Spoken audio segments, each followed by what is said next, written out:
கேட்டி உரிய கதையை free fire விளையாடுறாங்க அப்படின்னு சொல்லி நம்ம பசங்களை ரொம்ப ஃப்ரீயாக விடவே கூடாது. அந்த கேமுன்றது ரொம்ப நாளைக்கு முன்னே ஃபேமஸாக இருந்துச்சு. ஆனால் இப்போ ரீசெண்டாக இன்றைக்கி என்ன பிரச்சனைன்னு பார்த்திங்கன்னா, நல்ல குரூப்பாக சேர்ந்து விளையாடும் போது ஒரு பொண்ணுக்கு தப்பான மெசேஜ் வருது. அந்த தப்பான மெசேஜை நீ டெலீட் பண்ணிட்டு போயிருக்கலாம், இல்லையா பிளாக் பண்ணிட்டு போயிருக்கலாம். ஆனால் அந்த பொண்ணு ஃப்ரீ ஃபயரில் அவங்களுடைய ஃப்ரெண்டுக்கிட்ட சொல்லி 3 பேரை தயார் பண்ணி அந்த 3 பேர் அந்த தொல்லை கொடுத்தாரு இல்லையா, அவருக்கு மெசேஜ் போட்டு அவரை திருநெல்வேலியிலேருந்து சேலத்துக்கு வர சொல்லியிருக்காங்க. சேலத்தில் பார்த்தீங்கன்னா அவரை வச்சு அடித்து கொஞ்சம் அப்படியே ஃபோனெல்லாம் வாங்கி போட்டு உடச்சி எல்லா பிரச்சனையும் முடிஞ்சிட்டாலும், ஆனால் வந்தார் பாருங்கள் திருநெல்வேலிக்கு, அவருக்கு ஒரு விஷயமும் புரியல. ஏன் அடித்தாங்க, என்ன பண்ணாங்கன்னு தெரியல.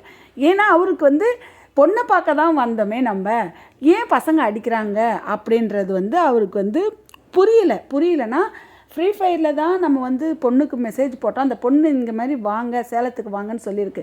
கடைசியாக பார்த்திங்கன்னா சேலத்துக்கு திருநெல்வேலிக்கு இந்த பசங்களுக்கு அந்த பொண்ணு யாருக்கும் எந்த சம்மந்தமும் இல்லை.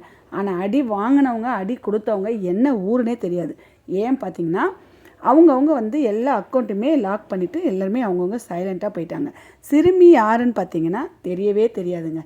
அடித்தவங்க சிறுமிக்கு தெரியாது, சிறுமிக்கு அடித்தவங்க யாரும் தெரியாது, மெசேஜ் பண்ணவன சிறுமிக்கு தெரியாது, மெசேஜ் பண்ணாங்களையா சிறுமிக்கு மெசேஜ் பண்ணவன் யாருன்னு தெரியாது.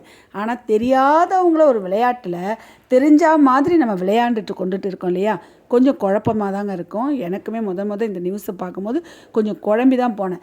எதுக்காக நான் இதை முக்கியமாக சொல்கிறேன்னா, நம்ம பசங்க விளையாடுது அப்படின்னு பார்த்து நம்ம கண்டுக்காமல் இருக்கக்கூடாது. முக்கியமாக இந்த கேமை விளையாடவே விடாதீங்க.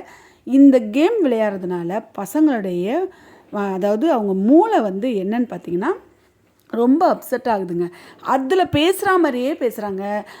அதில் என்ன பண்ணுறாங்களோ அதே மாதிரியே பண்ணுறாங்க பிள்ளைங்க.